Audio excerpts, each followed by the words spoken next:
kepastian Pak Yusril untuk membantu saya dan bilang ya insya Allah Pak saya akan tetap membantu Pak Prabowo. Jadi bidang yang beliau tugaskan itu adalah bidang saya sendiri sebenarnya terkait di bidang hukum dan hak asasi manusia.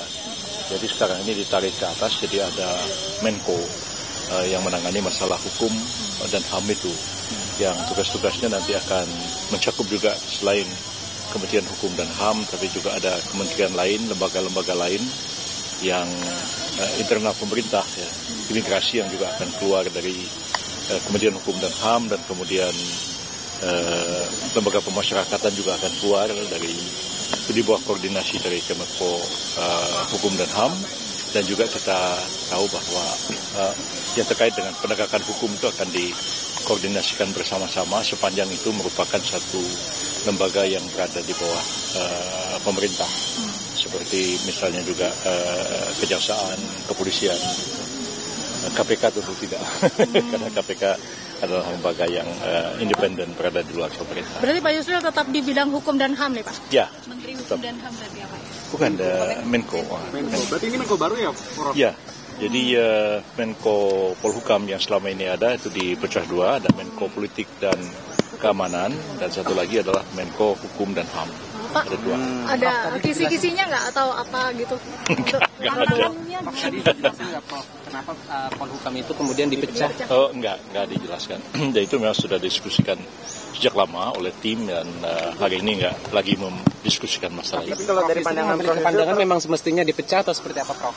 Ya bisa juga dipecah karena memang ruang lingkup tugasnya itu memang cukup besar. Kalau sekarang ini ada Menko Hukum dan HAM memang betul-betul fokus kepada pembangunan hukum dan penegakan hukum itu sendiri. Jadi dipisahkan dari politik dan keamanan. Pak, ini kan berarti tugas baru, kementerian baru gitu ya, berat nggak menurut Bapak? Enggak juga sih, sebenarnya dulunya pun saya sudah menangani masalah yang sama. Masalah hukum dan HAM juga, cuman pada waktu itu di bawah koordinasi dari Menko Polhukam. Jadi bidangnya sih tidak sama sekali baru buat saya.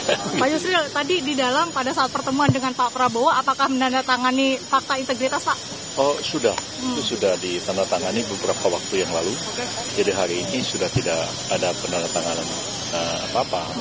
Ya, sebelumnya memang sudah menandatangani surat kesediaan dan kemudian fakta integritas sudah diserahkan beberapa waktu yang lalu dan hari ini tinggal dipanggil dan secara resmi diberitahu untuk memikul tugas dan tanggung jawab yang baru ini. Tadi jam berapa Pak dihubungin oleh ajudan Pak? Sekitar jam 2-an begitu. Jam 2. Ya. Bapak sebelumnya tapi Bapak sudah feeling akan menjadi bagian dari kabinet Prabowo? Ya sudah diberitahu karena sudah diberikan surat kesediaan dan kemudian fakta integritasnya sudah ditandatangani beberapa waktu yang lalu. Oke. Terima kasih Pak.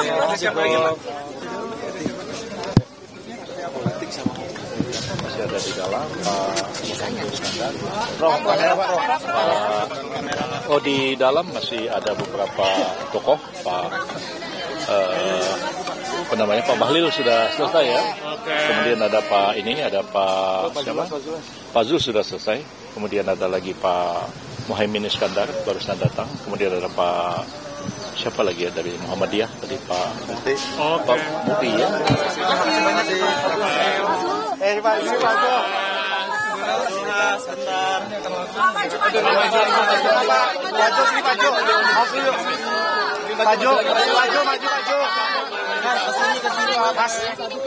Maju dong Pak. Mas mundur Pak. Maju lagi Pak. Pak biar kameranya mundur dong. Udah sering gitu loh sama saya. Pak Zul tadi bahas apa sih Pak? One-on-one bicara apa aja Pak Zul? Perdagangan lagi. Tadi diminta Bapak Presiden terpilih agar membantu tugas yang teramat mulia beliau nanti di pemerintahan yang dipimpin oleh Pak Prabowo. Kira-kira itu intinya. Gimana lagi Pak? Posnya apa Pak?